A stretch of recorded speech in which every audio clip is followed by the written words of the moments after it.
बढ़िया Chatterjee.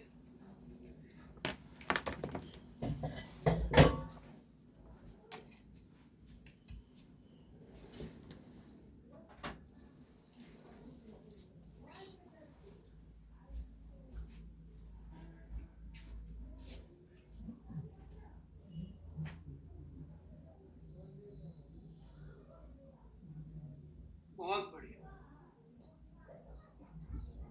Great job.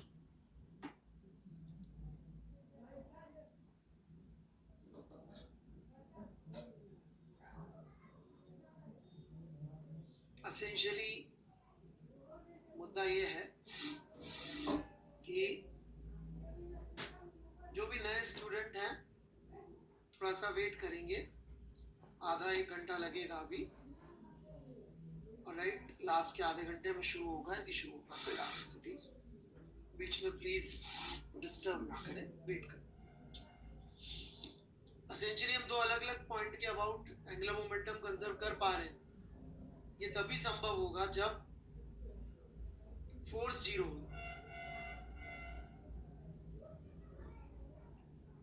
तो फिर इस पॉइंट के अबाउट भी टॉर्क जीरो, इस पॉइंट के अबाउट भी टॉर्क जीरो। तो मोमेंटम कंजर्वेशन की इक्वेशन यूज करना, why we were saying momentum is conserved. We were saying momentum is conserved because force was zero. But force was zero also means कि torque की value P और O के about भी same आएगी, जो कि वैसे भी जीरो ही थी। ऑलराइट, तो फिर दो अलग अलग पॉइंट के अबाउट नहीं, फोर्स हाँ एक्सटर्नली है यार, क्या है ही नहीं, वो तो है ही नहीं। ऑलराइट, तो अपन इसके अबाउट दोनों के अबाउट इक्वेशन लिखना अलाउड हो जाए।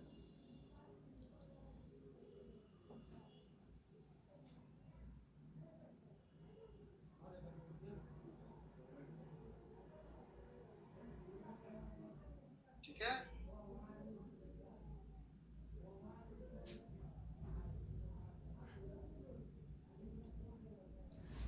चलिए, दैट्स वेरी गुड। तो अब मेरे सामने एक दो चीजें हैं करने को।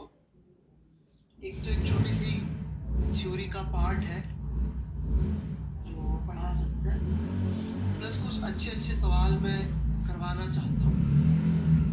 तो या तो मैं उनको होमवर्क देता चलूँ, आप ट्राई करके आएंगे तो शायद बेहतर समझ में आएगा, है ना। तो मुझे थोड़ा सा टाइम लगेगा ढूंढने में, और फिर मैं आपको एक आध चीज और पढ़ा के फिर इलास्टिसिटी शुरू करता हूँ। ठीक है,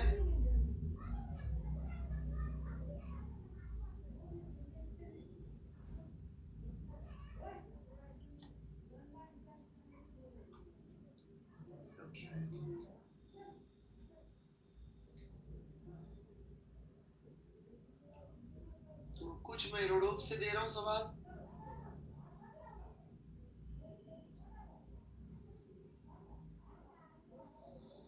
प्री रिक्विजिट सर्कुलर मोशन तक आता अनुज कुमार जी तो काम चल जाए।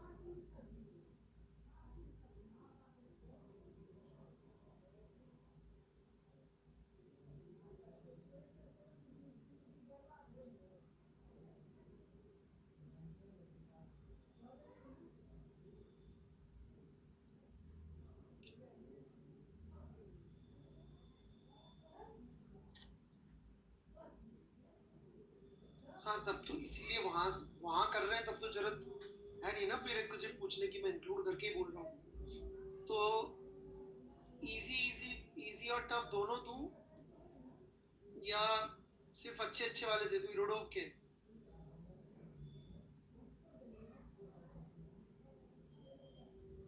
सेलेक्ट करके दूं? कई बार रोडोप में कई बच्चों का कहना होता है कि सर आप तो रोडोप जितनी ज़्यादा करवा सको करवा दो, ताकि हमको एक कॉन्फिडेंस आ जाए। कई बार ऐसा बोल देते बच्चे, तो मैं इस वजह से जो है आपको एक बार तो बताया था, वो ये सारे आपको करने तो एक से।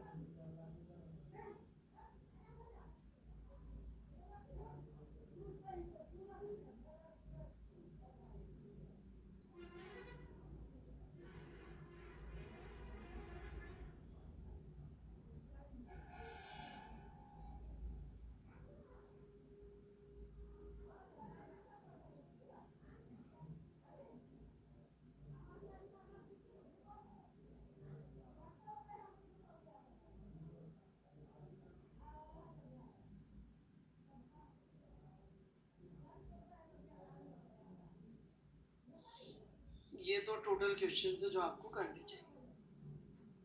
अब इसमें से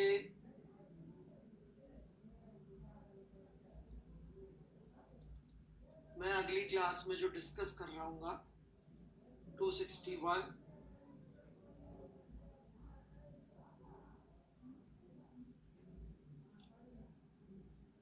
2,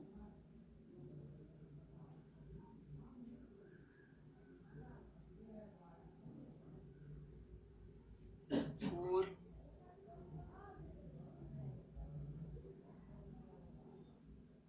5, 6 और 9, ठीक है। ये सारे जबरदस्त क्वेश्चंस हैं।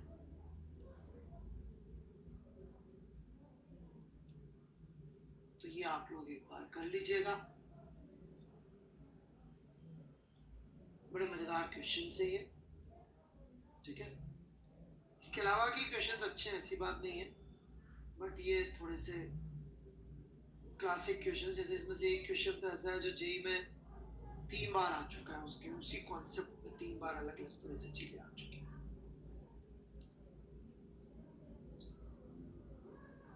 नकली है जी वो एरोडोव, मैंने असली एरोडोव की पहचान बता दी थी अलिफ दास, डाली भी हुई है, शेयर भी करी है पीडीएफ पे, और क्या चाहिए आपको। फिर भी आपको गलत एरोडोव भी करनी है तो ठीक है, एरोडोव भी शेयर करी है, असली एरोडोव की पहचान बता दी मैंने। अबे हार्ड कॉपी लेकिन गलत होएगी तो क्या करोगे, तुम्हारी जो इच्छा हो करे यार। बंगाली में हर बात को ट्रांसलेट करो।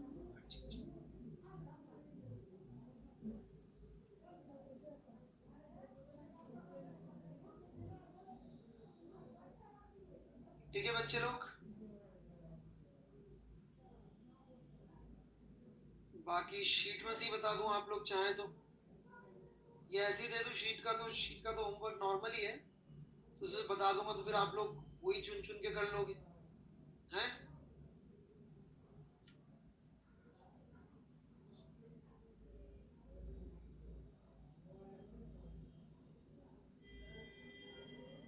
पूरी करते रहिए शीट, तो सही बात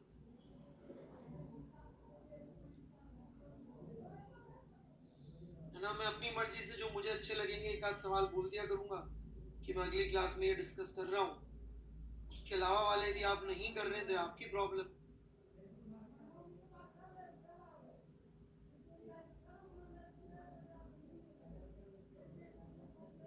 दीपावली तक लगा लो जा साहब।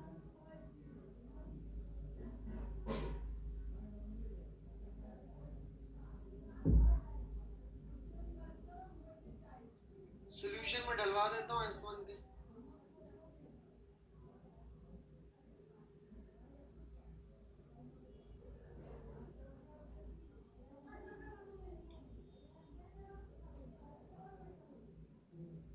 हाँ मैं ये डिस्कस करूंगा, मुझे पता है मैंने दे रखी है।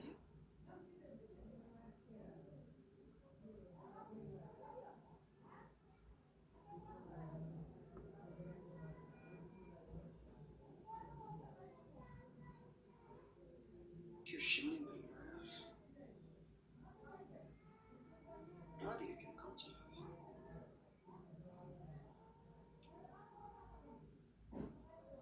Find the questions lost.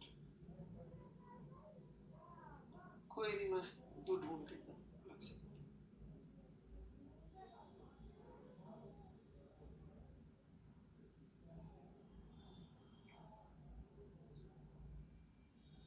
ठीक है अभी ये तो करिए।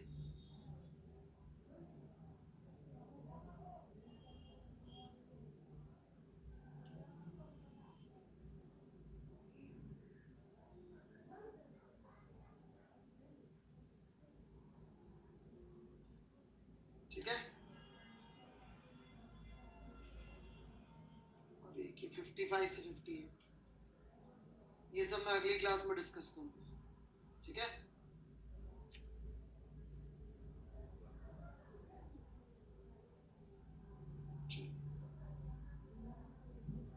सवाल सारी बहुत अच्छे अच्छे सवाल हैं इसमें, ये कुछ है उनमें से, ओके। इसका मतलब ये नहीं कि इस्मत में इसके पीछे के बेकार सवाल है, वो भी बहुत अच्छे सवाल है, उनमें भी बहुत कुछ सीखने को मिलेगा।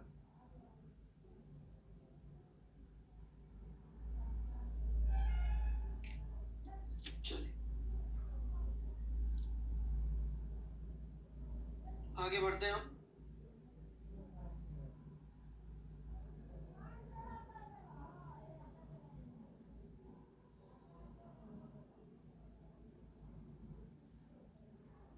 तो एक आइडिया है जिसको काफी गलत सलत तरीके से सिखाया जाता है, तो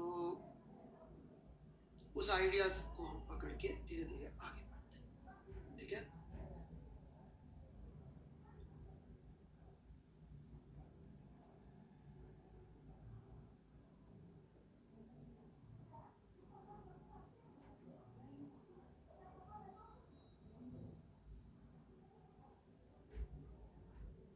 ये क्या फालतू बातें कर रहे लोग यार, लो 2-4 मिनट कपड़े मार।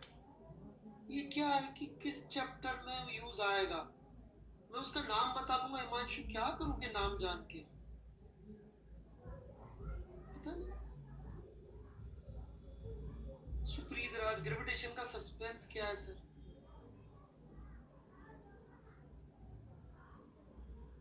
ये भाई अपनी खुद की ब्रांड जो है ना रोज खराब कर रहे हैं, ये विमल से चैनी चैनी कर रहे हैं अपनी ब्रांड, पान मसाला है।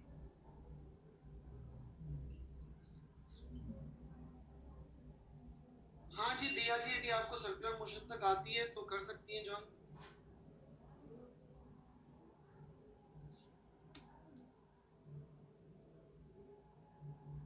और किसी को कोई गप्पोड़े मारने भाई मार लो, पहले गप्पोड़े मार लो, पढ़ा लेंगे पढ़ा लेंगे।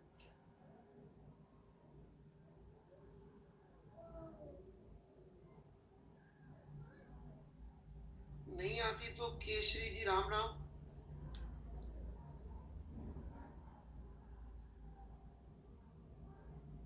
हाँ सीओएम की जरूरत नहीं पड़ेगी, जब मैंने कहा टिल सर्कुलर मोशन तो अपने आप उसके आगे का एक्सक्लूड हो गया ना बेटा। हमारे यहाँ हीट का मतलब होता है elasticity, thermal expansion, heat transfer, calorimetry, KTG, thermodynamics, ये सारा पोर्शन मॉलिक्यूलर फिजिक्स कहलाता है पढ़े लिखे लोगों की दुनिया में।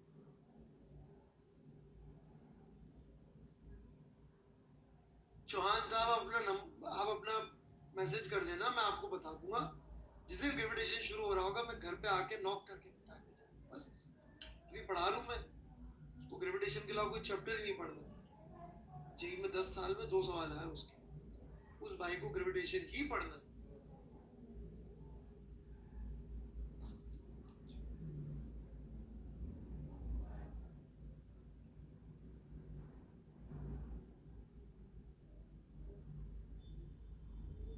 निहत जी जरूरत नहीं पड़ेगी बाकियों के सॉल्यूशंस की, डोंट वरी।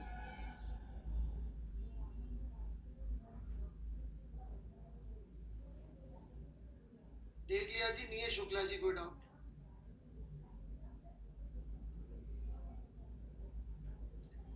चलिए मैं पढ़ाना शुरू करता हूँ।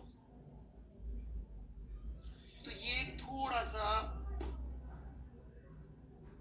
मिसयूज करने वाला कॉन्सेप्ट है, right?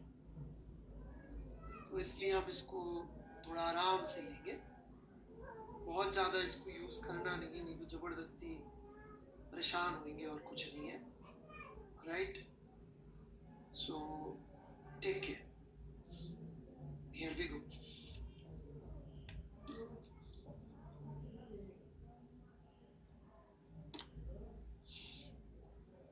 It is known as instantaneous axis of rotation, ठीक है? एक्चुअली देखा जाए तो ये नाम भी गलत है, right? Better name is instantaneous point of rest, okay? यहाँ आर का मतलब रेस्ट है, यहाँ रोटेशन, बेटर नाम ये है इंस्टेंटेनियस पॉइंट ऑफ रेस्ट। तो क्या चीज है ये, इसका फायदा क्या है? तो और निकालते कैसे? ये 3 सवाल साइमल्टेनियसली दिमाग में दौड़ेंगे। कोई भी नाम सुनते ही क्या है, कैसे आता होगा, यूज क्या, और मैं कोई भी एक प्रश्न का जवाब देने जाऊंगा तो यहाँ पे कई लोग ऐसे हैं, सर बाकी दो, क्योंकि मैं एक का जवाब दे रहा हूं तो बाकी दो, है कि नहीं ऐसे लोग? और ओसामा जी क्या हालचाल आपके? आपको मैं 2 बार तो ब्लॉक कर चुका हूं। आपका नाम क्या असल में? आज ब्लॉक नहीं करूंगा, प्रॉमिस। तीसरी बार ब्लॉक के बाद बंदा खत्म है ना?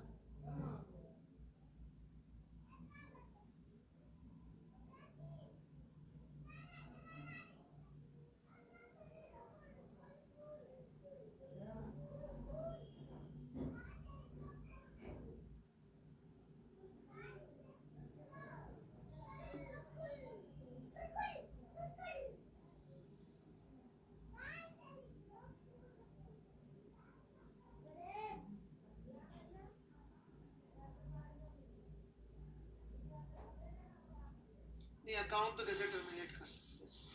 That's not possible. You taken money. Okay, Osama ji अपना नाम तो बता दीजिए। अरे हाँ होगा ना यार, क्या है कुणाल, 10 मिनट आराम कर लो। तो मैं तीनों में से कोई भी चीज पढ़ा सकता हूँ क्या भाई लोग? पेशेंस से सुन पाएंगे? बीच में सोनी जी कुछ ऐसा तो नहीं दिल पे ले लेंगे बात को कि नहीं सर पहले तो आप वो बताओ, ये क्यों बता रहे हैं भाई? आयुष बंसल जी,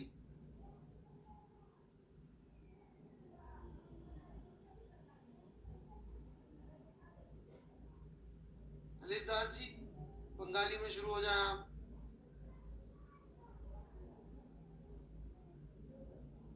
चलिए तो पहले इसको निकालते कैसे, यूज सबसे एंड।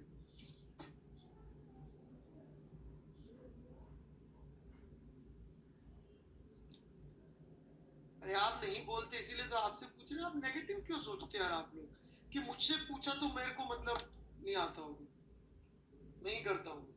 अजीब लोग। एक बार मैं मतलब बिल्कुल नया ही टीचर था, 2-1 साल हुए थे पढ़ाते हुए।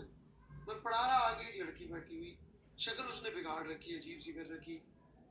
तो मैंने उससे, ऐसे टीचर पढ़ा रहा है चलते फिरते बाई चांस मैं वहीं रुक, अब याद नहीं था पढ़ाते हुए मैं कहाँ पे रुका हूँ। तो मैं 2-3 बार उसके आगे रुक गया, उससे पूछ लिया मैंने कि बेटा समझ में आ रहा है ना, बेटा समझ में आ रहा है ना। 2 दिन बाद देखता हूँ मेरी शिकायत कर रही है वो लड़की, मेरे बॉस ने बुला लिया। मैंने पूछा क्यों, क्या हुआ? बोला ये बच्ची बोल रही है कि आप इसको बेवकूफ कह रहे थे। मैंने बोला सर मैंने ऐसा नहीं बोला। मैंने पूछा बेटा ऐसा कैसे? मैंने कहा सर आप पता कर लो, मेरे सामने तो बोलेगी नहीं। तो फिर सर ने पता किया, तो बच्ची बोलती है सर बार बार मेरे से ही पूछने समझ में आ रहा है कि नहीं, इसका मतलब मेरे को तो बेवकूफ मान रहे। मैंने कहा यार ये जबरदस्त आर्ग्यूमेंट है भाई।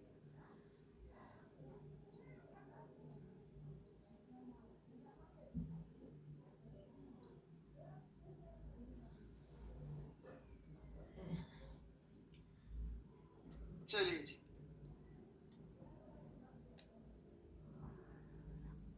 so here we begin instantaneous point of rest।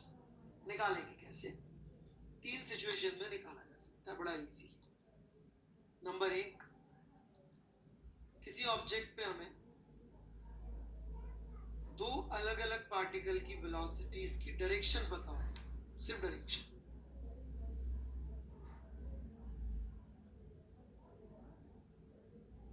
तो एक ऐसा पॉइंट होगा जिसकी वेलोसिटी ग्राउंड फ्रेम में भी 0 होगी। जैसे मान लीजिए 2 अलग अलग पॉइंट्स की वेलोसिटीज हमें पता है, डायरेक्शन मैग्नीट्यूड भी नहीं।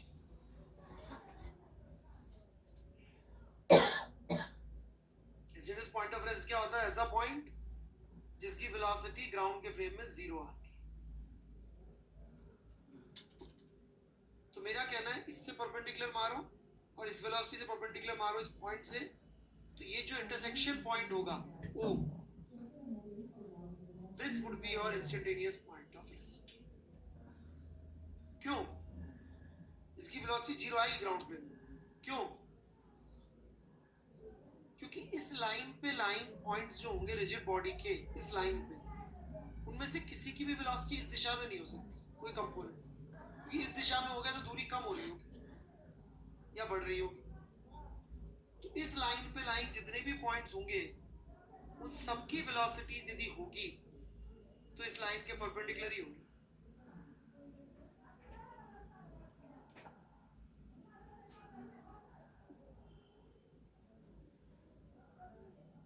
राइट?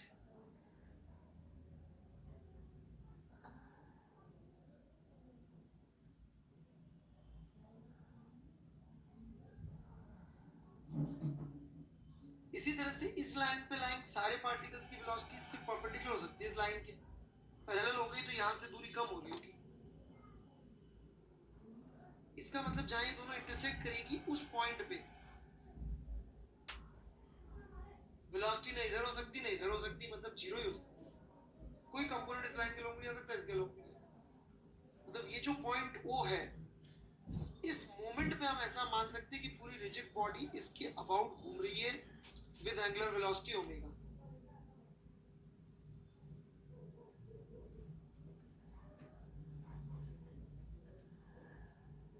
समझ में आई क्या बात? लिख लीजिए एक मिनट।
थोड़ी बहुत बात समझ में आई? थोड़ा टाइम लगेगा, धीरे धीरे एग्जांपल्स लूंगा और तो धीरे धीरे और समझ में। इस वेलोसिटी, इस पॉइंट की वेलोसिटी जीरो हो सकती है। जब दूसरी जो चीज इसको परेशानी वाला बना देती है, जरूरी नहीं है पॉइंट रिजिड बॉडी पे लाई करे। कहने का मतलब यदि मैं रिजिड बॉडी का शेप साइज बिगाड़ दूं,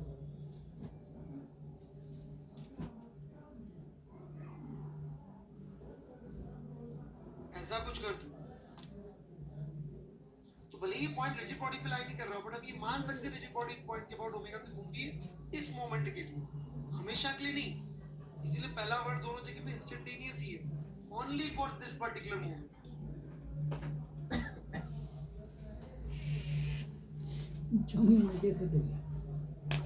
बढ़ो आगे, थोड़ा पेशेंस रखनी पड़ेगी इसका पूरा समझने की। मान लीजिए एक रिजिड बॉडी के एक पॉइंट की वेलोसिटी का मैग्नीट्यूड मालूम है, हमें डायरेक्शन मालूम है। रोटी खा लिया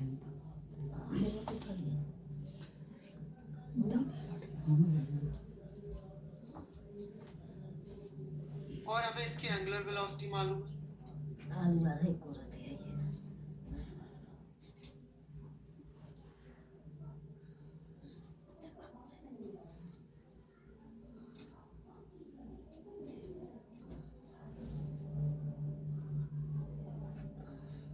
तो मेरा कहना है कि इससे परपेंडिकुलर डिस्टेंस r पे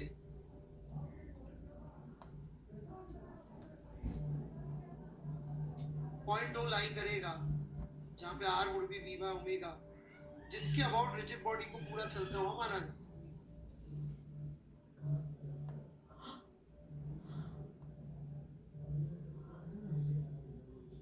मैंने दो बताए, एक तीसरा तरीका और होता है, उस पर 2 मिनट बाद आता हूँ, पहले यूज करके दिखाता हूँ, नहीं तो आप लोगों को समझ में थोड़ा फिर कम आएगा। राइट, प्योर रोलिंग याद होगा आपको, जमीन पे लेट से प्योर रोलिंग चल रही, इस पॉइंट की वेलोसिटी कैसे निकालेंगे अपन? प्योर रोलिंग जमीन पे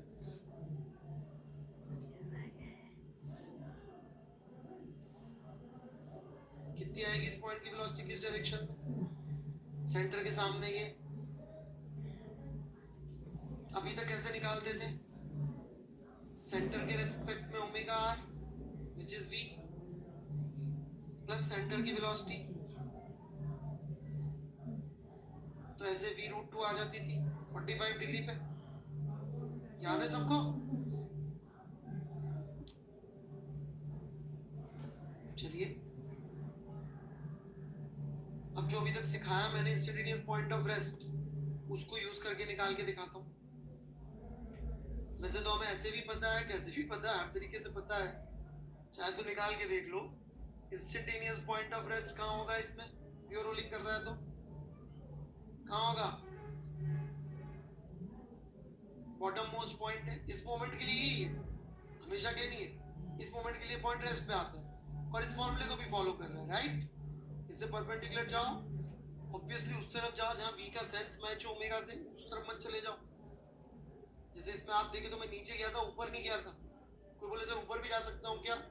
क्योंकि अब आप लोग रिजिड बॉडी इतना पढ़ चुके हैं, तो इसलिए मैं ऊपर नहीं गया। भैया सेंस तो मैच होना चाहिए ना, ऊपर से तो सेंस ही उल्टा आ जाए। तो ये वाला पॉइंट है जो इंस्टेंटेनियस पॉइंट ऑफ रेस्ट है, IOR। इस पॉइंट के रिस्पेक्ट में सब ओमेगा से घूम रहे हैं, इसका मतलब ये पॉइंट की डिस्टेंस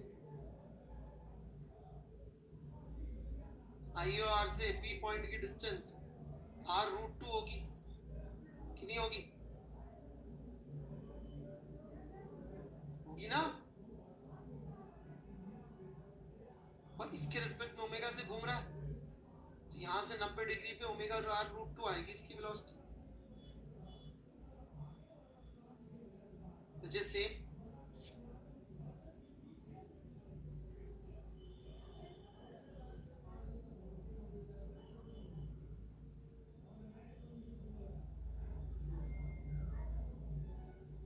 चमका कुछ?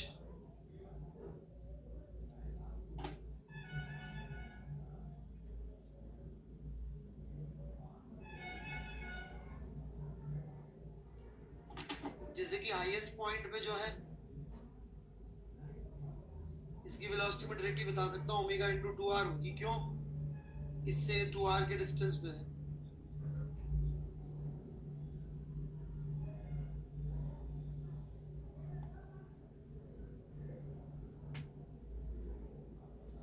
मैं ये भी तुक्का मार सकता हूँ कि 50% से ज्यादा पार्टिकल्स की वेलोसिटी v से ज्यादा होगी।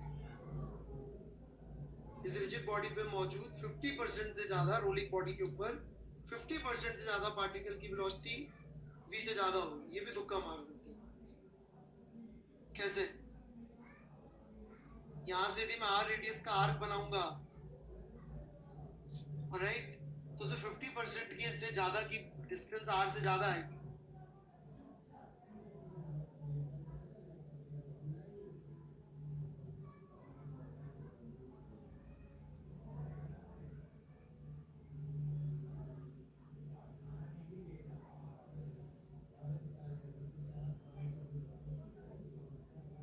इसका मतलब 50% से ज्यादा की वेलोसिटी ओमेगा r से ज्यादा है।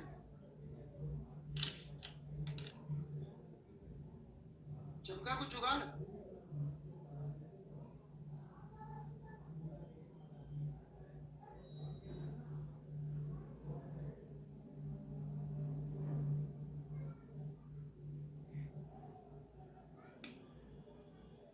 आकाश पटेल साहब आप भी हैं क्या? मैं आप ही का नाम लेना चाह रहा था, ये बेचारे पता नहीं मैंने किस किस का नाम ले लिया।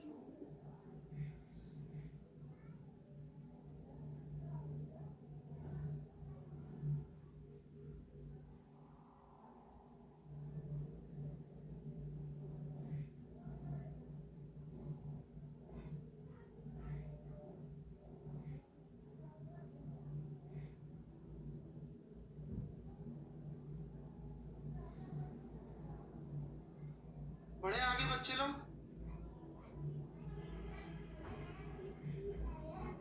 थोड़ा समझ में आया स्टूडेंट्स पॉइंट ऑफ रेस्ट कैसे ढूंढेंगे, यूज क्या है, मतलब क्या है? इट मींस वो पॉइंट जो उस मोमेंट पे रेस्ट पे।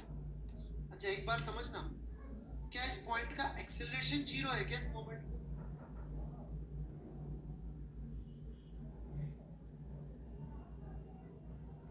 क्यों a माइनस अल्फा आर करके जीरो ही तो आएगा।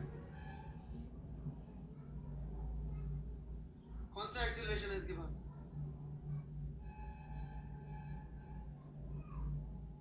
ओमेगा स्क्वायर आर है टुवर्ड सेंटर। वेरी गुड, बहुत अच्छे, शाबाश। जिसका एक्सेलरेशन जीरो नहीं है।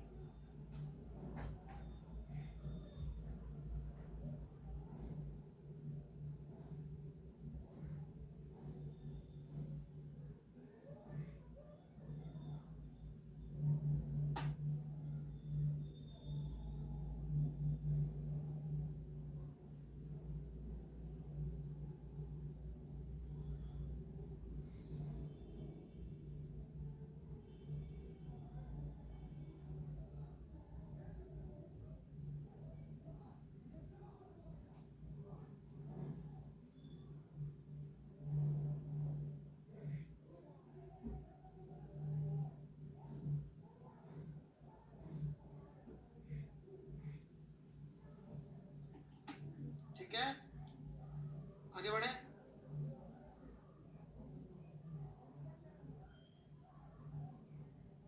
कोई डाउट्स? तीसरा केस और होता है ये निकालने का। मान लीजिए मुझे एक वेलोसिटी मैग्नीट्यूड मालूम है और उसकी परपेंडिकुलर लाइन पे एक दूसरी मैग्नीट्यूड ऑफ वेलोसिटी भी मालूम है।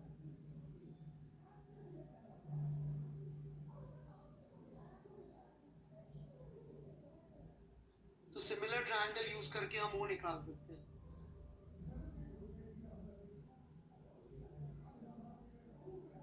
ये होगा वो, क्यों? क्योंकि ये दूरी r1 और ये दूरी r2 इस कंडीशन को फॉलो करेंगे कि v2 is equal to omega r2 and v1 is equal to omega r1। जिससे आप ये पॉइंट ओ निकाल सकते हैं सिमिलर ट्रायंगल यूज करके। ये वेलोसिटी वेक्टर्स की लाइन खींचिए, जहां से मिलेगी वो ओ हो जाए।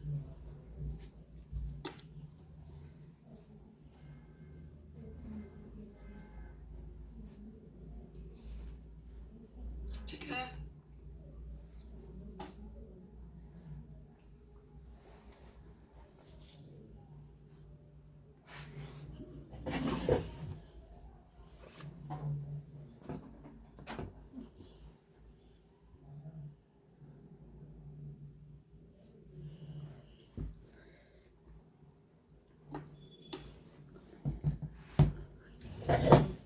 जैसे कि ये कॉर्नर है स्मूथ,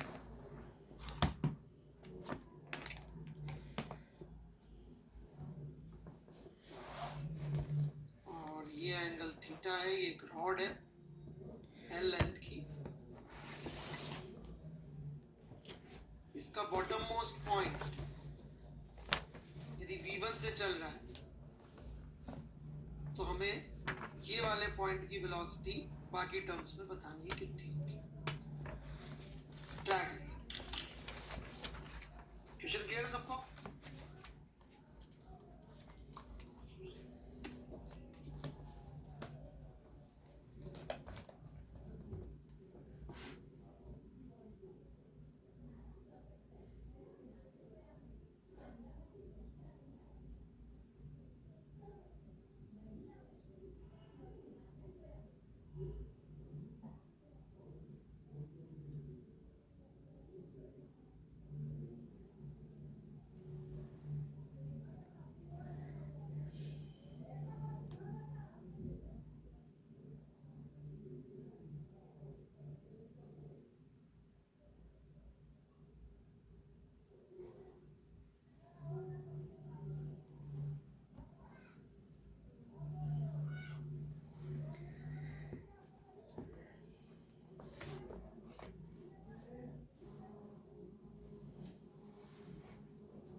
देखिए वेरी वेरी इजी।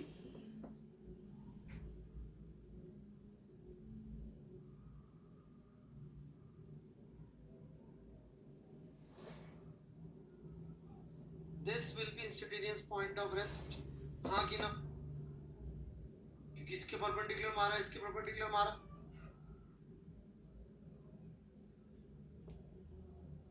राइट, और ये डिस्टेंस होगा L साइन थीटा। तो मैं कह सकता हूं O के अबाउट ओमेगा की वैल्यू V1/L साइन थीटा आएगी। तो V की value omega into L cos theta आनी चाहिए। This distance is L cos theta. तो V कितना आ गया? V1 cot theta. और भी बहुत तरीके इसको सॉल्व करने के, गलत तरीका नहीं है। इसको y लिखो, इसको x लिखो, y square plus x square is equal to L square लिख के डिफरेंशिएट करो। वो इससे फास्ट है मुझे पता है, तो वो जबरदस्ती अप्लाई करके दिखा रहा हूँ और कुछ। ठीक है, so that's it then, let's begin molecular physics. शुरू करें। इसमें हम लोग किस सीक्वेंस में चल रहे होंगे एक बार ये बता देता हूं मैं। रिजिड बॉडी शुरू हो गई अब आपकी जिंदगी में। जिंदगी में इससे टफ दूसरा कुछ नहीं पढ़ने को मिलेगा। ठीक है, सीक्वेंस रहेगी हीट, राइट, जिसमें हम क्या क्या आएगा। सबसे पहले इलास्टिसिटी, थर्मल एक्सपेंशन, उसके बाद ठीक है, फिर कैलोरीमेट्री, फिर हीट ट्रांसफर, फिर काइनेटिक थ्योरी ऑफ गैसेस, जिसका बहुत पार्ट ही सिलेबस में है, बहुत ज़्यादा नहीं है सिलेबस में, और फिर thermodynamics, one of the easier portion, जिस पे ठीक ठाक सवाल जी में आ जाते हैं। ठीक है, और शायद फिजिकल केमिस्ट्री में गैस लॉज वगैरह पढ़ा दिए होंगे, P = nRT वगैरह पढ़ा दिए ना, तो थोड़ा बहुत वहां से भी सामान इंपोर्ट कर लेंगे अपन। सारी मेहनत अपन क्यों करें, ठीक है कि नहीं बात। उधर से भी अपन थोड़ा सा इंपोर्ट कर लेंगे। तो ये पोर्शन अपने चलेंगे, ये ज्यादा बड़े नहीं है, सब छोटे छोटे, एक एक दो लेक्चर के चैप्टर से, ये सब छोटे छोटे ही। ठीक है, तो देखते हैं कब तक खत्म होता है। ये खत्म होने के बाद जो पोर्शन बचेगा, जो हम लोग 11th में लेते हैं, वो रहता है आपका फ्लूइड और एसएच। ठीक है, ये और रहता है। वेव पढ़ने का सबसे अच्छा टाइम मेरे हिसाब से तो 12th में है, alright, just before wave optics. तो वो वेव ऑप्टिक्स और मॉडर्न फिजिक्स जो है वो एक सीक्वेंस में कहानी बन जाती है, ऑलराइट। वो सबसे उस समय जो, क्योंकि उसमें थोड़ी जो अच्छा पोर्शन है, उसमें थोड़ी कैलकुलस वगैरह यूज होती है तमीज से, वो थोड़ी मैच्योरिटी के साथ सीखेंगे तो अच्छा। ग्रेविटेशन भी हम इलेक्ट्रोस्टैट्स के साथ कराते हैं, क्योंकि वो बिल्कुल उसी का पार्ट है। ओके, तो ये दो चैप्टर्स जो है हम लोग, वेव ऑप्टिक्स का पोर्शन हम लोग वेव मानते हैं। ठीक है, बाकी यदि किसी की ज्यादा तकलीफ होगी तो थोड़ा बहुत काम चलाओ वेव बता देंगे। लेकिन फिर होता ये है कि वेव ऑप्टिक्स वगैरह में उतना क्लैरिटी नहीं आती, नहीं होता जी। 12th में बहुत सिलेबस नहीं हो जाए। चलो, आप जितने सालों से पढ़ रहे हो, एलोंगेटेड मुस्कुराहट आपके एक्सपीरियंस के बेसिस पे हो सकता है, राइट।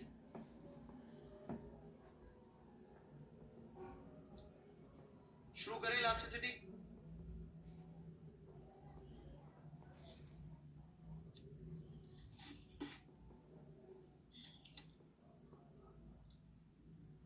तो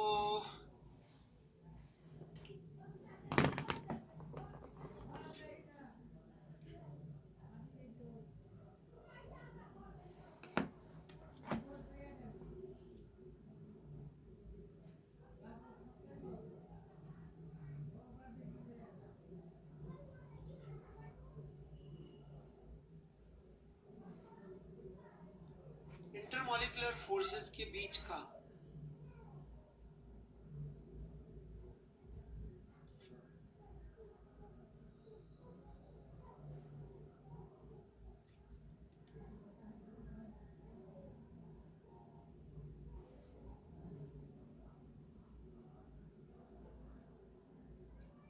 पोटेंशियल एनर्जी का ग्राफ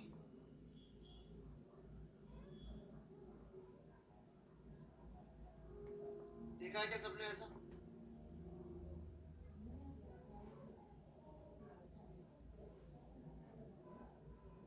तुमने आयुषी में देखा है कि कॉमर्स के, जब कॉमर्स में देखा है या होम साइंस में, मुझे उससे क्या देखा है ना?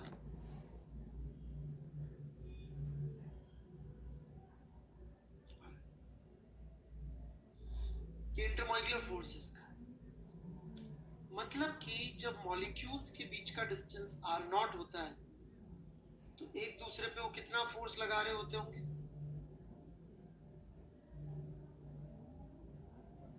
आर नॉट पे जीरो फोर्स।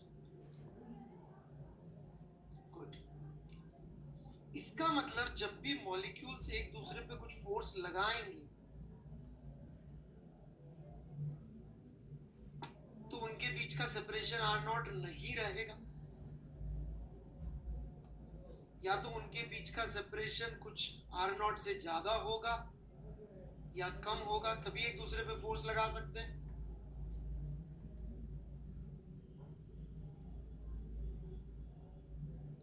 इसका मतलब यदि हम एक रॉड ले लें, राइट,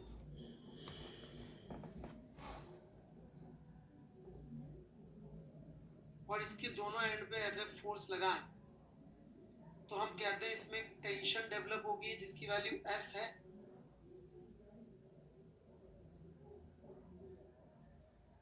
बोलते नहीं बोलते? साथ में हम ये भी बोलते हैं ये टेंशन एक इंटरनल फोर्स होती है।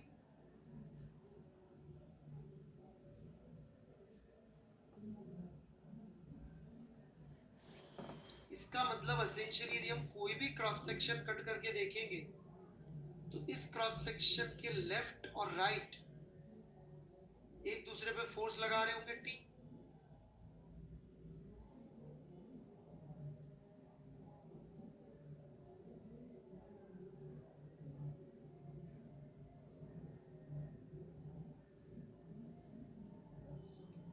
तो ये जो क्रॉस सेक्शन पे जो मॉलिक्यूल्स हैं इनके बीच में फोर्स डेवलप हो गया होगा। इसका मतलब इसकी रॉड की लेंथ फोर्स लगाने से पहले और लगाने के बाद सेम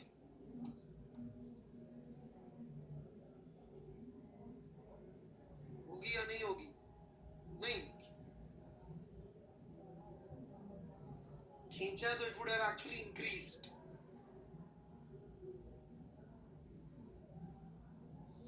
क्योंकि आप देखें तो फोर्स जो है वो अट्रैक्शन का है, स्लोप पॉजिटिव है तो फोर्स नेगेटिव आ रहा है। नेगेटिव फोर्स मतलब अट्रैक्शन का force.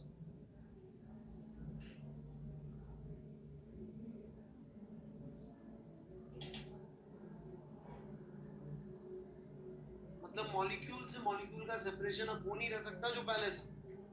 Intermolecular separation must have increased. Kashyap Aditya को, आकाश पटेल जी प्लीज न्यूटन्स लॉ पढ़ लीजिए। आप बीच में रिजिड बॉडी में आके आप खुद भी परेशान हुए, मैं भी आपकी ज़्यादा मदद कर नहीं पाया हूँ। प्लीज़ न्यूटन्स लॉ से पढ़ के आइए, फिर बात करेंगे, ठीक है? और चूंकि आपके सवाल कंटिन्यूसली इसी टाइप के होते जा रहे हैं तो फुल एंड फाइनल मेरी तरफ से Ram Ram. Full and final मतलब आप यहाँ पे कुछ भी लिखेंगे जय राम जी की, है ना?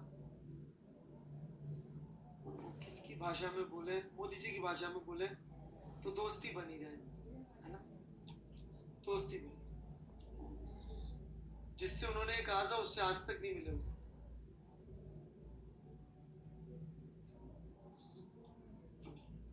अपनी दोस्ती बनी।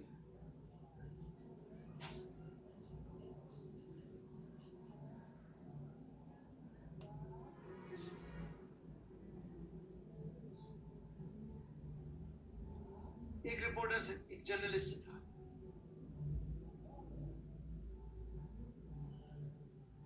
ठीक है, बढ़े आगे।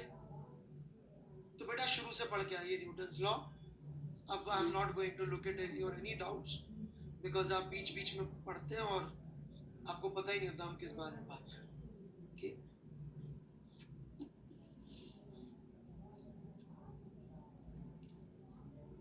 Alright, here we go. समझ में आ रहा बाकी लोगों को? ठीक है। तो बेटा प्रैक्टिकली जो हम इस रियल वर्ल्ड की बात करें जिसमें हम रहते हैं, उसमें हम इन चीजों पे फोर्सेस लगाते रहते हैं रोजमर्रा आए दिन में। इसको ऐसे पकड़ा, ये किया, वो किया, गिर गया, पड़ गया, सब चलता रहता है, राइट? लेकिन हमें तो इसकी लेंथ वेंथ चेंज होती हुई दिखती नहीं है। दिखती नहीं है का मतलब ये है कि हो नहीं रही है, नहीं, राइट? तो इसी चीज की पढ़ाई इलास्टिसिटी, ठीक है। और यहाँ पे एक चीज हम लोग सीखने की कोशिश करेंगे मॉलिक्यूलर फिजिक्स में, जो पूरी थीम चलेगी आगे तक, कि चीजें होंगी microscopic. Molecular force is a microscopic thing, right? But we don't want to actually go and do perform experiment at microscopic level. हम क्वांटिटीज को माइक्रोस्कोपिक लेवल पे नापना नहीं चाहते, बट उनका ओरिजिन है माइक्रोस्कोपिक। आप मेरी बात समझ पा रहे हैं मैं क्या कह रहा हूँ? जैसे कि आपने थोड़ी बहुत भी केटीजी पढ़ी, आपने फिजिकल केमिस्ट्री केटीजी थोड़ी बहुत पढ़ी। तो अल्टीमेटली जो प्रेशर है, it's a macroscopic thing, right? Force per unit area, यही है ना? बट उसका जो थॉट है वो माइक्रोस्कोपिक है। मॉलिक्यूल्स आके टक्कर मार रहे, उस टक्कर का फोर्स इज प्रेशर, समझ रहे? Microscopic to macroscopic connection.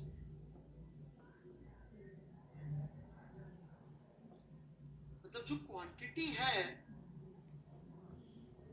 वो हम मैक्रोस्कोपिकली कह रहे हैं, but essentially it represents something that is happening microscopically, right?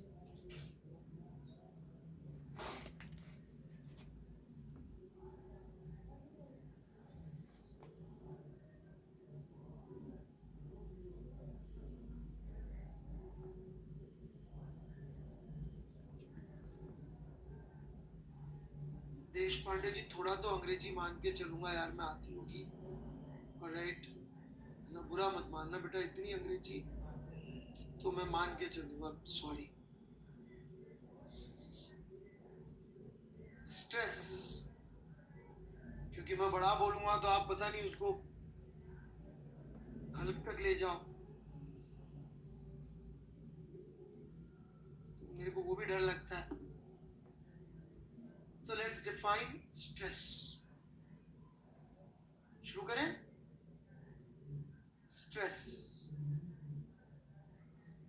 एक तो है कि क्वांटिटी रिप्रेजेंट क्या करती है, एक है हम उसको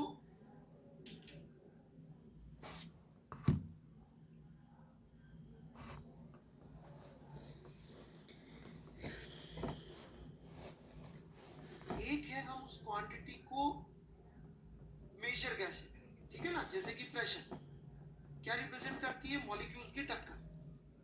मेजर कैसे करते हैं? फोर्स पर यूनिट एरिया से, फोर्स पर यूनिट एरिया से। ऐसे स्ट्रेस क्या रिप्रेजेंट करती है? रिप्रेजेंट कि ये दो मॉलिक्यूल्स के बीच में कितना फोर्स लगता है, इंटरमॉलिक्यूलर फोर्स को रिप्रेजेंट करती है कि एक मॉलिक्यूल से दूसरे मॉलिक्यूल के बीच में अब कितना फोर्स लगने लगी। That's what it represents, force between molecules. ठीक है क्या बात?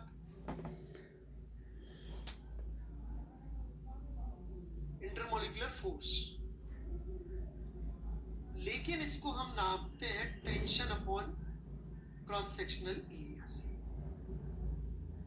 अब ऐसा क्यों कर रहे हैं? सिंपल सी बात है, जितना बड़ा क्रॉस सेक्शनल एरिया होगा उतने ही मॉलिक्यूल्स होंगे ना जो इंटरेक्ट कर रहे होंगे।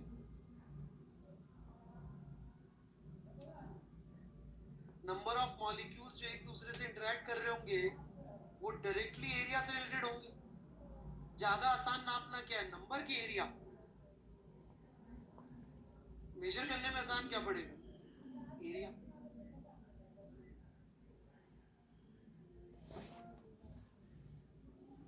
तो देख रहे हैं आप, स्ट्रेस अपन डिफाइन कर रहे हैं tension upon area. Tension is obviously internal force. मैं आप लोगों को न्यूटन्स लॉ में बहुत बढ़िया तबीयत से समझा चुका हूं कि भैया टेंशन को हमेशा इंटरनल फोर्स ही लेना है।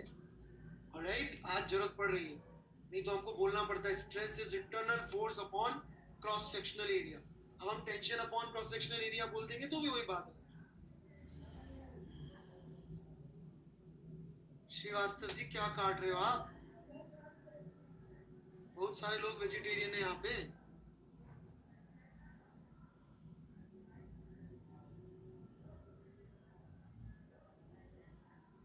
अच्छा, रोप ही काट रहे हो? मतलब दिमाग में काट रहे हो? काट लो, रोप काट लो।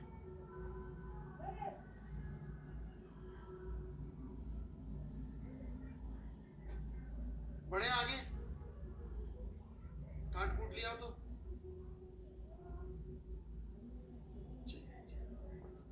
कॉन्सेप्ट समझ में आया स्ट्रेस का? क्या रिप्रेजेंट कर रहा है? फोर्स बिटवीन इंटरमॉलिक्यूलर फोर्स जो डेवलप हो गया, राइट? इंटरमॉलिक्यूलर फोर्स जो डेवलप हो गया।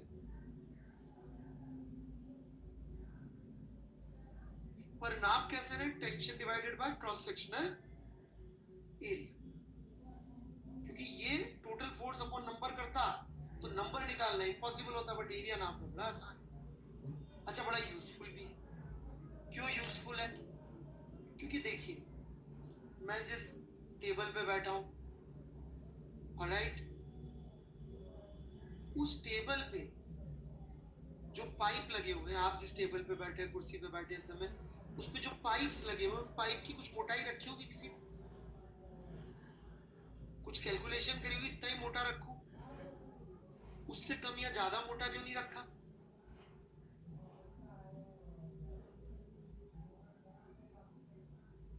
ज्यादा रख देता, ज्यादा रख देता तो खर्चा ज्यादा हो जाता, टूट जाती कसट, मोटी चीज टूट जाती।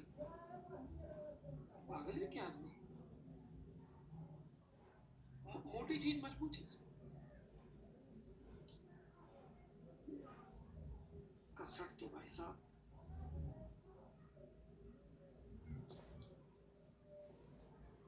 एक किसान था बेटा, कहानी सुनाता हूं। उसके 4 बेटे थे। ओके, वो लड़ते झगड़ते रहते थे एक दूसरे से, ना वो मरने वाला था। ऑलराइट, क्या हुआ? उसने कहा अरे मेरे बेटे लड़ते रहेंगे तो प्रॉब्लम हो जाएगी, तो उसने जो है उनसे बोला कुछ लकड़ियां लेके आओ। राइट, वो लोग लकड़ियां लेके आए। उसने सबको एक एक लकड़ी दी, हट्टे कट्टे बच्चे थे, इसको जरा तोड़ो। खटखट खटखट करके उसने तोड़ दी। राइट, फिर उसने उन सब लकड़ियों का गट्ठर बनाया बची हुई, और उनको बोला अब तोड़ के दिखाओ। तो वो नहीं तोड़ पाए। क्यों नहीं तोड़ पाए? इसका आज तक जो आपको रीजन दिया गया है वो गलत है।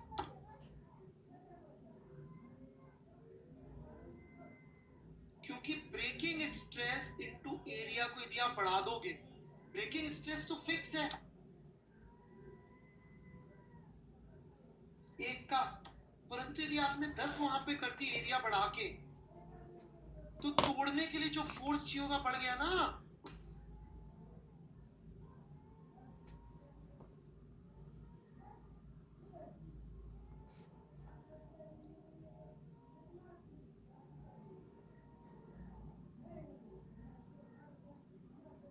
कौन सी कहानी एक्सपेक्ट कर रहे थे?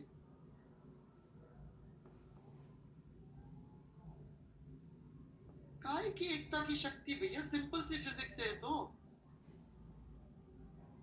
क्रॉस सेक्शनल एरिया बढ़ेगा तो तुमना मुश्किल हो जाएगा।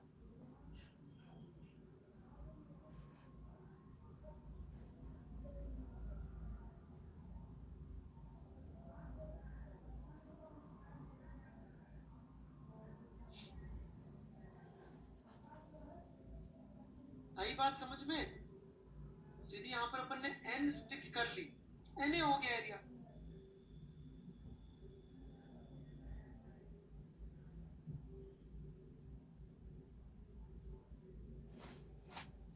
तो अपन सारी जगहों पर इतनी इतनी रॉड क्यों नहीं इकट्ठी कर लेते कि जे मार, जे मोटा मोटा, क्योंकि एक तो बहुत भारी हो जाएगा, दूसरा पैसा लगेगा भाई, पैसा लगेगा।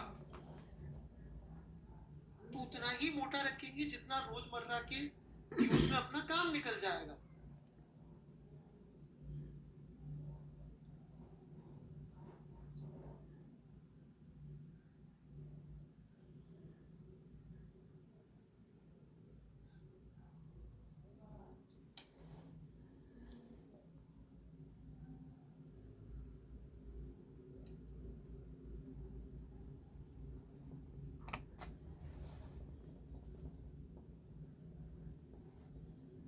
समझ में आई कहानी? पता नहीं आप कौन सी कहानियां पढ़ के, आप मुझे नहीं मालूम है आप कौन सी गलत सलत कहानी सुन के आ गए। It's a very simple story of how increasing area increases chances of less chances of breaking.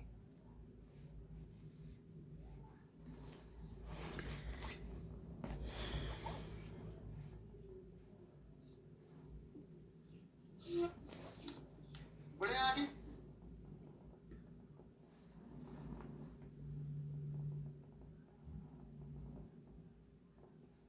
Same कैसे? सेम मतलब सेम में दो चीजें चाहिए होती है।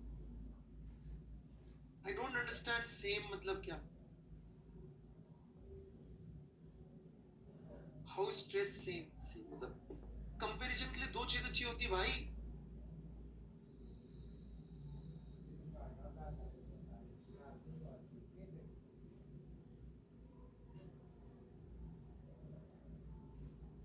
दूसरा कौन है?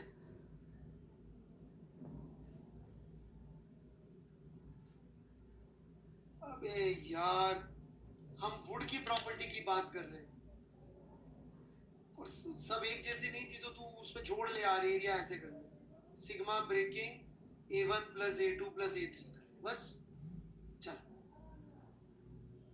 ले। अब वो किसान था, अनपढ़ आदमी, इसलिए मैं तुम्हारे लेवल पे बात कर रहा था। मेरे क्या जा रहा? I is equal to 1 to n AI। ले मरो अब खुश। वो किसान ऐसे समेशन थोड़ी लिखेगा यार, किसान के हिसाब से लिखूंगा ना मैं इक्वेशन। किसान ऐसी इक्वेशन लिखेगा, summation I is equal to 1 to n।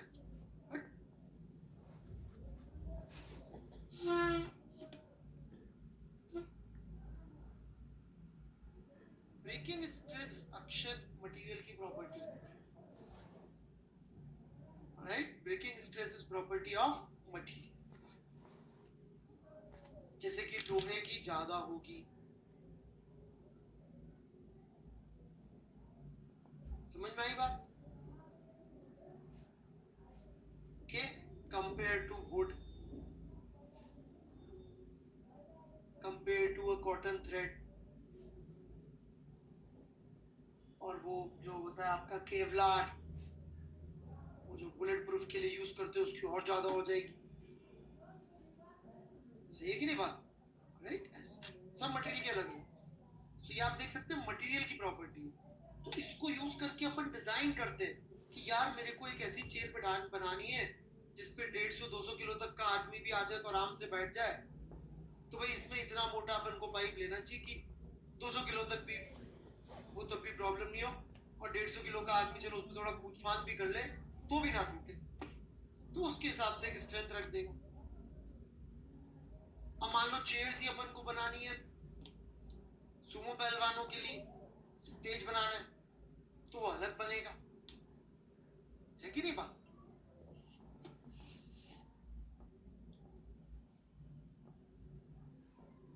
बंदर का पिंजरा और हाथी का पिंजरा अलग मोटाई की उससे बनेगा, रॉड से।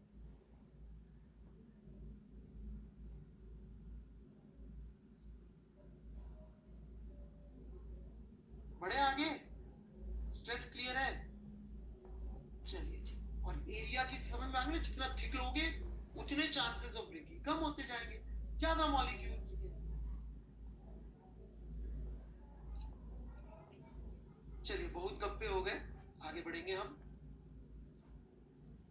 अब हम बात करते हैं स्ट्रेन की। What is strain? सबसे पहले मॉलिक्यूलर लेवल पे क्या रिप्रेजेंट करता है? मॉलिक्यूलर लेवल पे स्ट्रेन रिप्रेजेंट करता है कि मॉलिक्यूल्स एक दूसरे से कितना दूर आए हैं। देख रहे हैं ना आप, इंटरनल फोर्स डेवलप होगा तो इनके बीच का डिस्टेंस चेंज हो जाएगा, राइट? तो कितना फ्रैक्शनल चेंज हुआ है separation. What it represents is fractional change in their separation.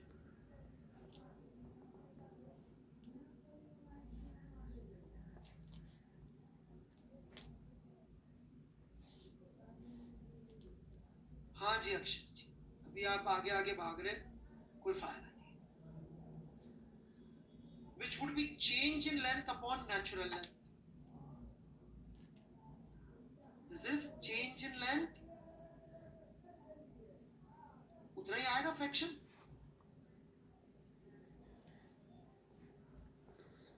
Natural length आपको याद होगा, स्प्रिंग में बताया था मैंने,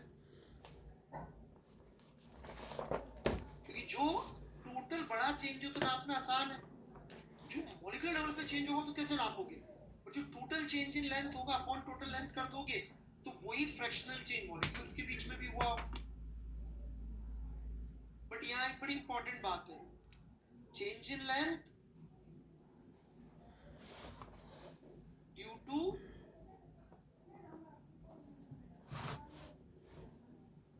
डेवलपमेंट ऑफ फोर्स।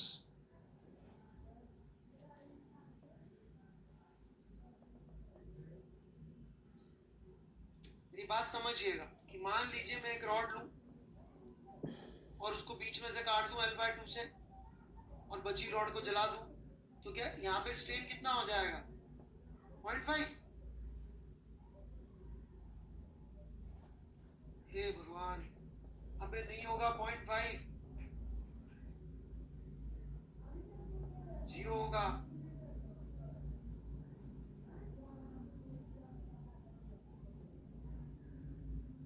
वो ड्यू टू इंटरमॉलिक्यूलर फोर्स होना चाहिए, चेंज इन लेंथ, ऐसे प्रेशर क्रिएट करने से, खींचने से या कंप्रेस करने से।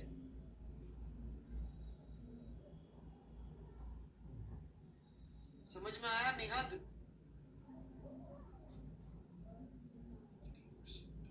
हाँ निहाद,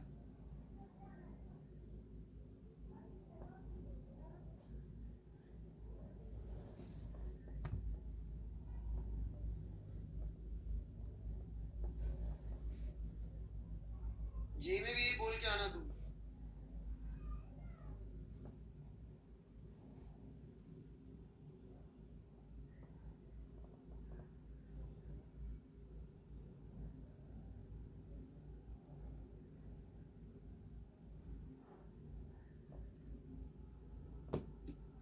पढ़ू मैं आगे? स्ट्रेन क्लियर है, स्ट्रेस क्लियर है?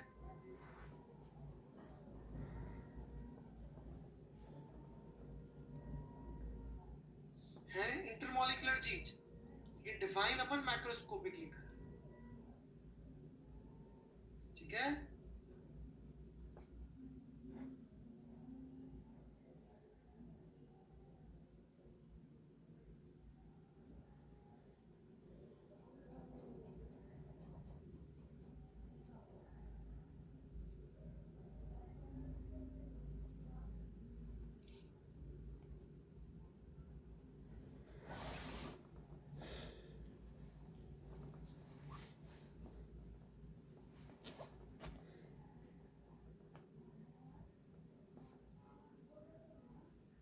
So for very very small strains, it has been found that stress upon strain is equal to Young's modulus. ठीक है?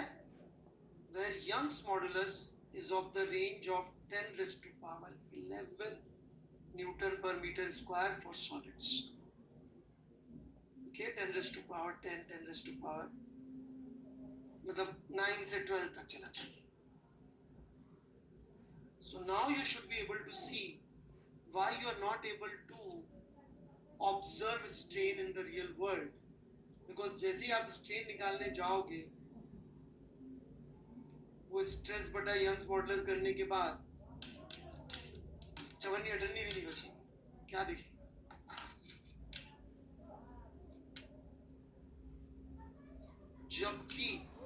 जबकि इतनी पावरफुल चीज है स्ट्रेन. यंग्स मॉडुलस है क्या? यंग का मॉडुलस अर्पित आईएससी क्या है? तुम इसका जवाब दो.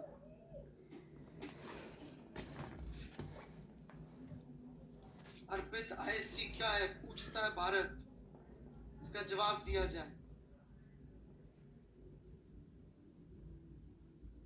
Nation wants to know.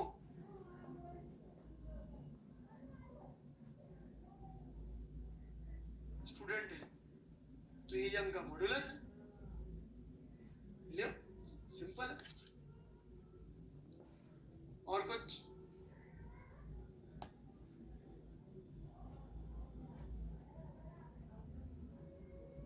Prince Akhtar Bharat के लिए नहीं कहिए कुछ भी.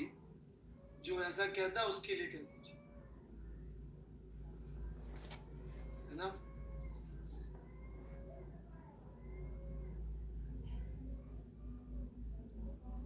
प्लीज रिफ्रेश कर लीजिए अपना स्टेटमेंट. सर प्लीज बताइए क्या बताऊं? यंग का मॉडुलस है भाई. रेशियो स्ट्रेस स्ट्रेन का खत्म. पेशेंस से सुनोगे तो समझ में आएगा. बीच बीच में सवाल पूछोगे तो नहीं. राइट? सो ये हर एक मटेरियल के लिए अलग अलग होता है. It is different for different materials. कुछ के लिए ज्यादा होता है, कुछ के लिए कम होता है. बस इतना सही. इससे ज्यादा अभी मैं इस पे बातचीत नहीं करूँगा. ज्यादा इस पे पूछेंगे तो फिर मैं आपसे पूछूंगा कि भैया तुम कौन. राइट? बाकी जब यूज करें धीरे समझ में आ जाए. अरे भाई एक क्या आदमी है, कहाँ से आ जाते हैं. कांस्टेंट है तो रेंज क्यों? अबे आयरन के लिए कुछ है, लोहे लकड़ी के लिए कुछ है, प्लास्टिक के लिए कुछ है. इस दुनिया में एक ही मटेरियल है ना भाई. सब कंपटीशन कर रहे हैं एक दूसरे से.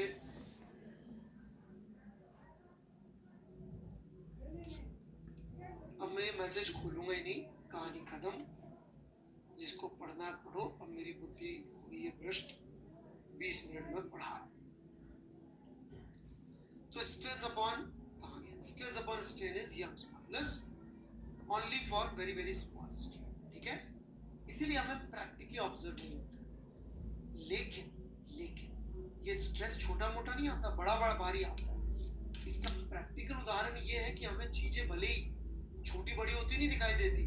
कि जिस टेबल पे आप बैठे उसको आपने थोड़ा सा पुश किया तो टेबल अंदर घुस गई, या चेयर पे आप आके बैठे तो चेयर नीचे चली गई. ऐसा नहीं दिखता. लेकिन इनके साथ बदतमीजी करो तो टूट जाती. इसका मतलब स्ट्रेन तो बहुत कम क्रिएट होता होगा, लेकिन स्ट्रेस इतना क्रिएट हो जाता है कि टूट भी सकती है. तो स्ट्रेन दिखता नहीं है परंतु उसका असर दिखता है हमें चीजों पे. राइट?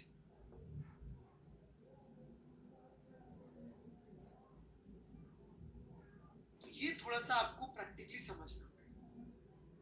इसलिए इलास्टिसिटी इतनी कई बार विजिबल नहीं होती है स्ट्रेन की साइड से, पर स्ट्रेस की साइड से विजिबल होती है टूटने के बाद. टूट गया. क्यों टूट गया? क्योंकि उसमें आपने इतना स्ट्रेन क्रिएट कर दिया था कि वो ब्रेकिंग स्ट्रेस तक पहुंच गया.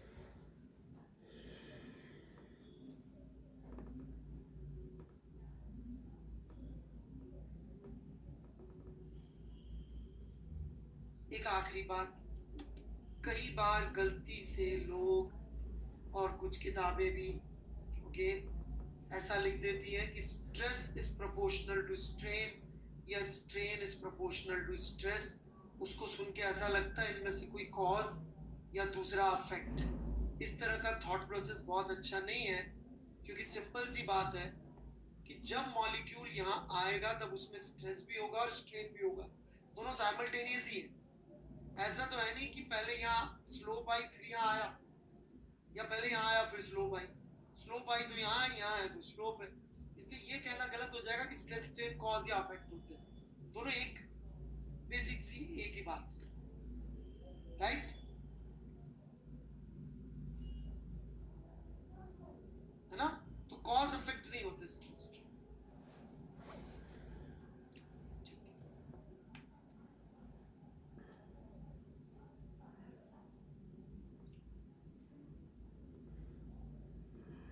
जिन लोगों ने न्यूटन्स लॉ नहीं पढ़ रखे हैं वो लोग वाहियात बातें करने वाले हैं, तो उनसे मैं माफी चाहता हूँ।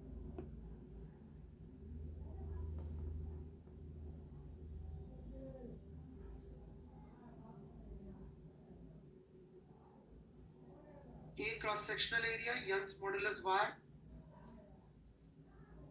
एक रॉड है, मास इसका m है, राइट? अपन ने F फोर्स लगाया है इसमें और अब ये इक्विलिब्रियम में है, ओके? तो मैं जानना चाहता हूं इसमें कितना एक्सटेंशन हो गया होगा। करिए सवाल। दीवार से बांध रखा है, टाइट टू दी वॉल। सवाल क्लियर है? करिए सवाल।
आ गया क्या आंसर?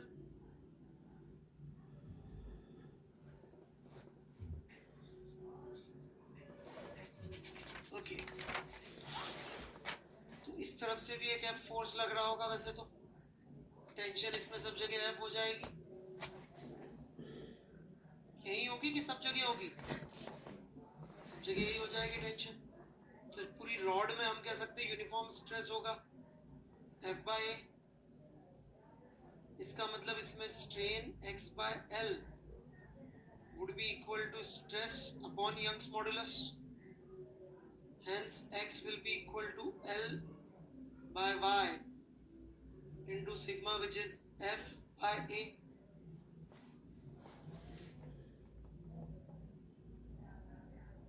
या F को मैं ऐसे लिख सकता हूं, स्प्रिंग याद है आप लोगों को? स्प्रिंग,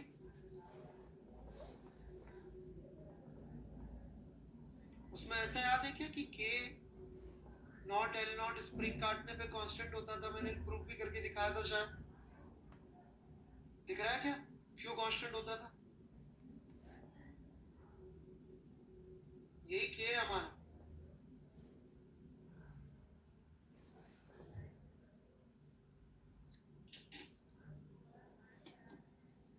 स्प्रिंग क्या इलास्टिसिटी को तो अकाउंट में ले रहे हैं और क्या?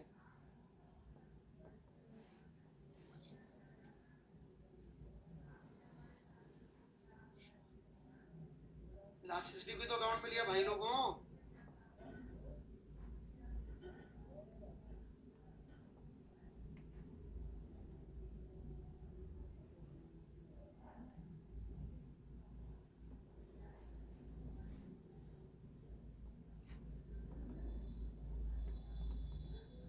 वो समझिए एक्सटेंशन हमेशा माइक्रोस्कोपिक ही होता है गुरुजी। ये एक्स तो बड़ा ही है दादा।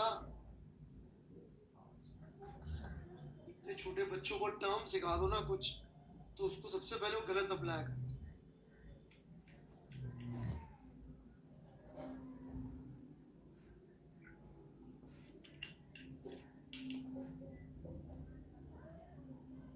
भाई extension by definition is microscopic.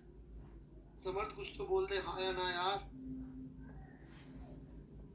मुझे डर लग रहा है, क्या पाप हो गया मुझसे। इतनी बड़ी बात सिखा दी, माइक्रोस्कोपिक माइक्रोस्कोपिक।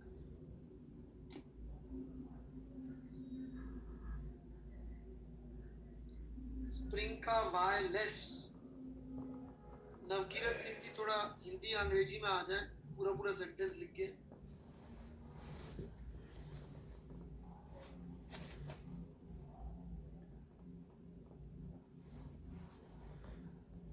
नवकीरत जी, स्प्रिंग का वायरलेस, ये कोई डाउट है, कमेंट है?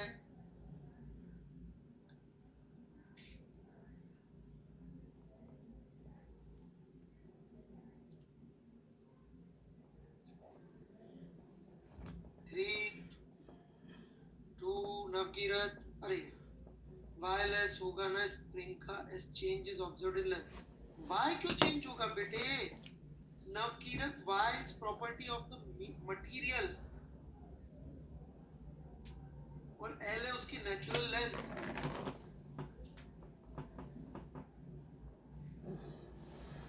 Y is constant but small. Y small होता है। 10⁻10 न्यूटन पर मीटर स्क्वायर स्मॉल है।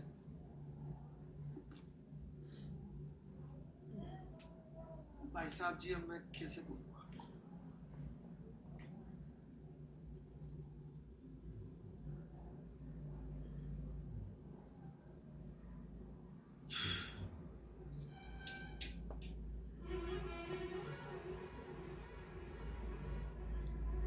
अरे वो क्या था,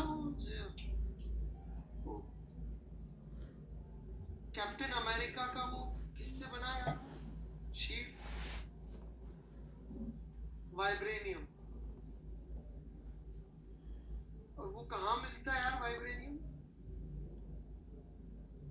वकांडा। नवकीरत भाई, तुम वकांडा से आए हो क्या यार?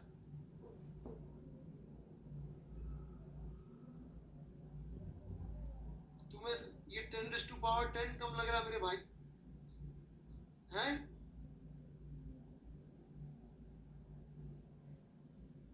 बाकी लोगों को वाई का मतलब समझ में आया?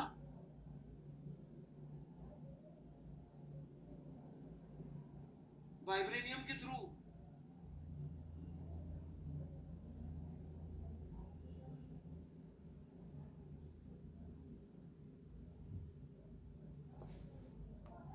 क्योंकि वाइब्रेनियम का वाई बहुत ज्यादा होता होगा, तो ऐसा मान सकते नहीं उसमें। वो बहुत स्ट्रेस झेल सकता है, उसका ब्रेकिंग स्ट्रेस भी ज्यादा है और उसमें वो पता नहीं क्या क्या करता है।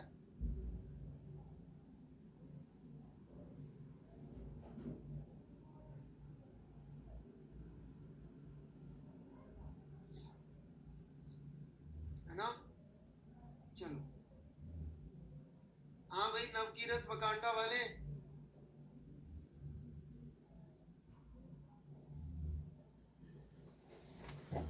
वाई कैसे छोटा है मेरे भाई? 10⁻10 है यार।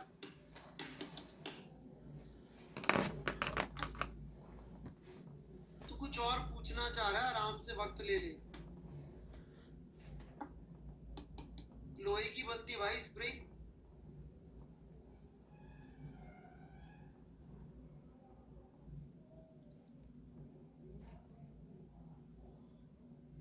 अरे कैसे पता?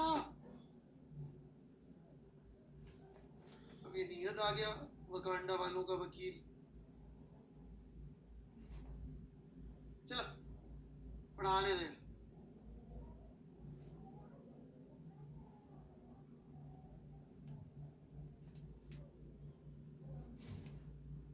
अच्छा वो यूं पूछो ना यार, वो कि सर उसका एक्स इतना छोटा बड़ा क्यों दिखता है, ओ ये पूछना चाह रहा है कुशाग्र सिंह। ओके नवकीरत जी, वो बेटा क्योंकि उसकी लेंथ जो हमको एल दिखती है वो अपन एल नॉट लिखते ये है, जबकि असल में उसकी लेंथ होती होगी ये घूम घूम के जो चक्कर चल रहे, उसकी जो यहाँ पे एल आएगी वो ये एल नॉट थोड़ी है, वो एल है उसकी 2πr/n। यार नवकीरत नाराज होके मकांडा चला गया यार। नवकीरत आ जाए यार, सॉरी मजाक ही कर रहे थे हम तो, है कि चला गया?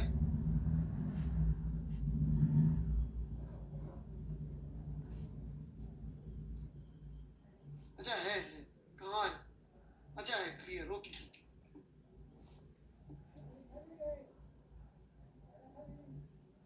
तो ये पूछ रहा था ना सर कि स्प्रिंग का एक्स तो अच्छा खासा बड़ा दिखता है, वाई पे थोड़ी तू अपनी ही सोल्यूशन दे रहा हुई जरूर मैडम।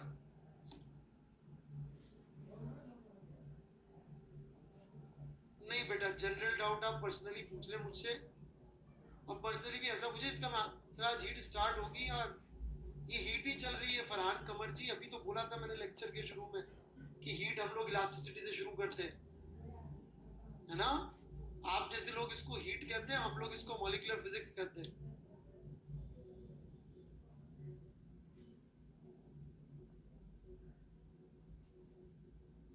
आप अभी आए कोई नहीं, फिर निकल भी जाओ, आए तो राम राम जी की। सर ने बोला तो था ये सिर्फ एक रेशियो है। हाँ जी अर्पित जी, बहुत बढ़िया। जो बच्चा थोड़ी देर पहले पूछ रहा था वाय होता क्या है, वो सबको वाय बता रहे, वाह, इसे बोलते हैं पढ़ाई करना ध्यान से, शाबाश। आगे बढ़े, चलिए। टफ सवाल, वेरी टफ क्वेश्चन जो आप सब गलत करेंगे। एम मास है, स्मूथ सरफेस पे रखा हुआ है, सारा डेटा वही है, ए वाई एल नॉट सब दे रखा है। इस एंड पे एफ फोर्स लगा के खींचे,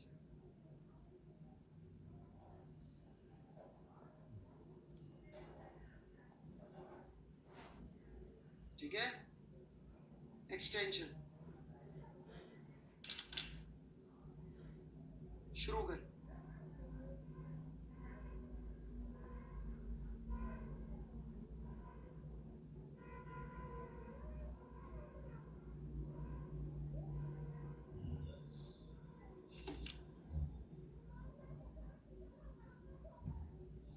हाँ स्मूथ सरफेस पे है, एम मास है,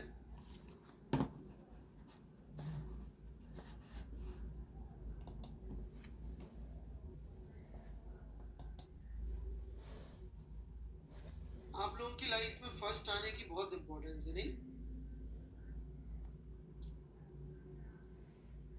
फर्स्ट सर्च इंजन जो है याहू या अल्ता विस्ता था, जो कंपनियां बिक गई बची नहीं। गूगल 11वां सर्च इंजन था।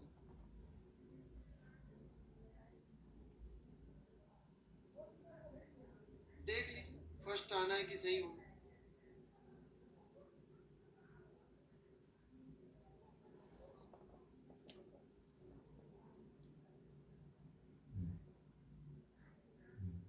झा साहब नेचर के अगेंस्ट जा रहे हैं।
मिनट्स।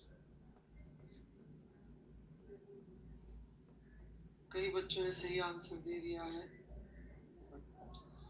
एमजी कहाँ से आ जाएगा यार? Okay, I'll give you a hint.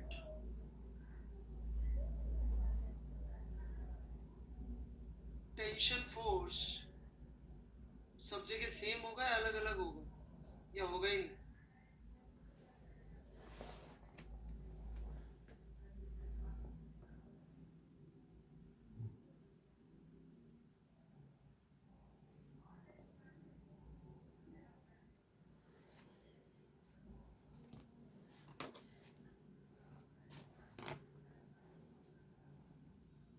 इस जगह पे टेंशन फोर्स लग रहा होगा।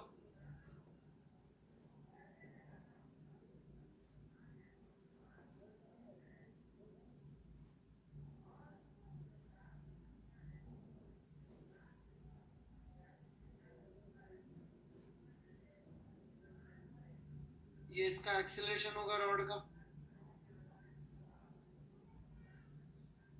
तो इस जगह सब जगह टेंशन अलग अलग है, तो इसको यूज करना पड़ेगा ना सॉल्व करने के लिए।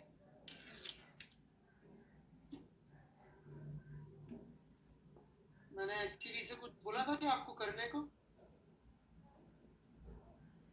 Did I? नहीं, अभी दे रहा हूं। चैप्टर 14,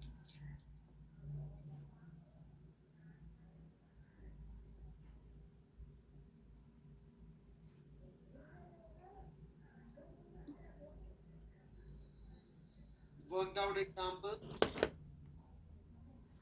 1 से 10। बाकी मैं रिजिड बॉडी की शीट अलग से नहीं दूंगा करने को, आप शुरू कर दीजिए, ठीक है ना? और एचसीवी खत्म कर लीजिए। देखिए सबसे पहली प्रायोरिटी है फिनिश एचसीवी, जो थोड़ी बहुत बची है एक्सरसाइजेस बाय नेक्स्ट क्लास हो जाएगी, इतनी तो कर ही चुके अपन, है ना? और चैप्टर 14 का वर्कआउट एग्जाम्पल, इसका सॉल्यूशन अब आप करके लाएंगे, मैं अगली क्लास में समझाऊंगा।